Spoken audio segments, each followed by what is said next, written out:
Hey, good day to you. This is Todd. I'm just a regular dude walking in the Word. We are jumping into Judges, and we're in the story of Gideon right now, and where he's kind of finishing up the big battle he had. And so we're going to continue reading that today. We're going to be reading from Judges 8, verses 4 through 21. And so, again, that's Judges 8, verses 4 through 21, if you have your Bibles, like I do. And it's Gideon the warrior, okay? And again, today I'm here. I took a break again today while we're working on this house to film this episode. And again, this house is one that we're working on that pretty much everything is going to have to, almost everything is coming out except for some studs and some plumbing. And we're backed up to the bathroom here. This is the shower. This is a shower here. And I was looking at it yesterday, and I'm like, oh, great, we got to take the shower out now, too, because there's a bad floor underneath the shower. So, who knows, a month or two down the road when someone's in there taking a shower, and all of a sudden, boop, it's going to fall down through the floor because the floor is so bad. So anyway, it's like an example of the whole house, almost the whole house is being destroyed here. And that's what Gideon did to the army, the enemy army. And it was a whole conglomerate of nations that came and was coming against him. And so this is kind of the last things that are happening here, the last little bit where he's kind of mopping up and chasing after some kings and so forth. He's in hot pursuit of the guys that are running away. And so this is Judges 8, verses 4 through 21, and I'm going to read that here. It says this: Gideon and his 300 men, exhausted yet keeping up the pursuit, came to the Jordan and crossed it. He said to the men of Succoth, "Give my troops some bread. They are worn out, and I am still pursuing Zebah and Zalmunna, the kings of Midian." Okay, so these are the kings of Midian. He's in hot pursuit of them, those two kings. But the officials of Succoth said, "Do you really have the hands of Zebah and Zulma in your possession? Why should we give bread to your troops?" They wanted you don't have him yet, so we're not going to give you anything.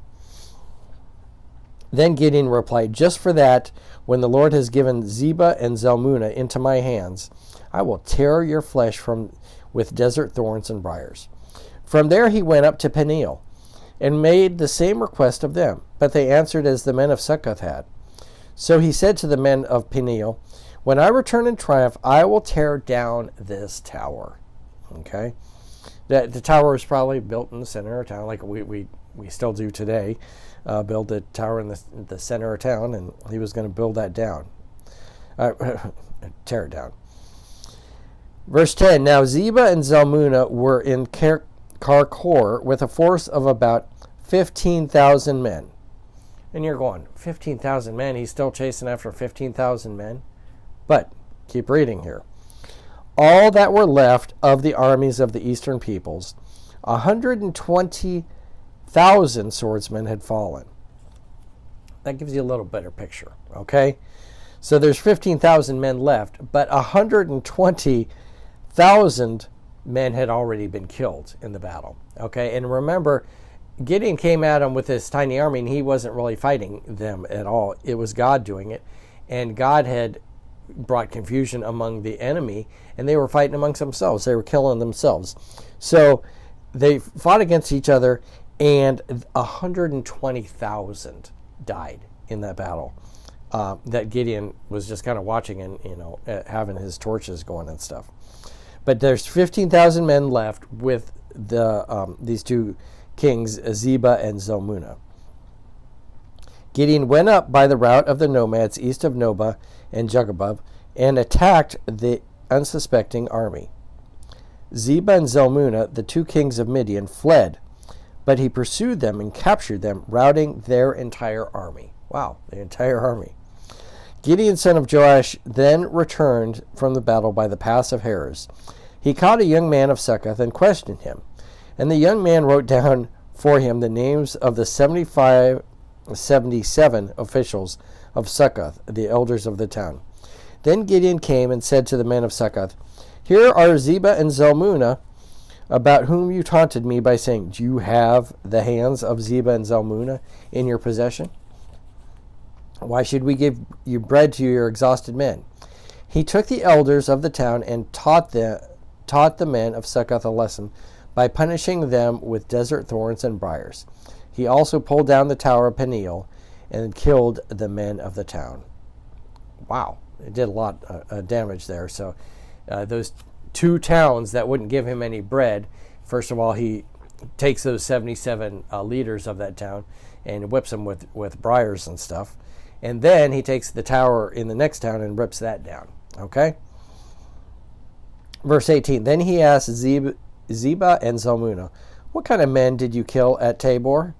Men like you, they answered, each one bearing the bearing of a prince. Gideon replied, those were my brothers, the sons of my own mother. As surely as the Lord lives, if you had spared their lives, I would not kill you. Turning to Jether, his oldest son, he said, kill them.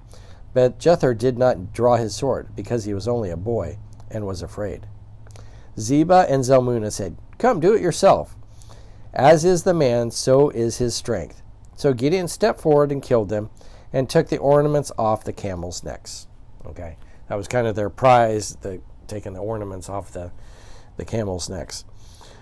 What I want you to see here is Gideon turned out to be a pretty awesome warrior in fighting all these different people, and then even the last 15,000 defeating all them. I want you to remember at the beginning of the story, the angel comes to Gideon and says, hey, great man of valor. And Gideon is like, well, you talking to me? Because I'm just a weak guy from a weak tribe and a weak family. Okay? But at the end here of this story, you're seeing how Gideon has become an awesome warrior, with God's help. Okay? We saw already how God defeated the enemy. But then Gideon is here. He's mopping up and finishing up the job with defeating everyone. So it's with God's help. And how God changed Gideon to be kind of just a wimpy guy. He's still not perfect, okay? But changed him to be a great warrior. Okay? Thanks for watching. I'm just a regular dude walking the Word, and I'll see you tomorrow as we continue our journey jumping into Judges. We'll see you then. Lord's blessing to you.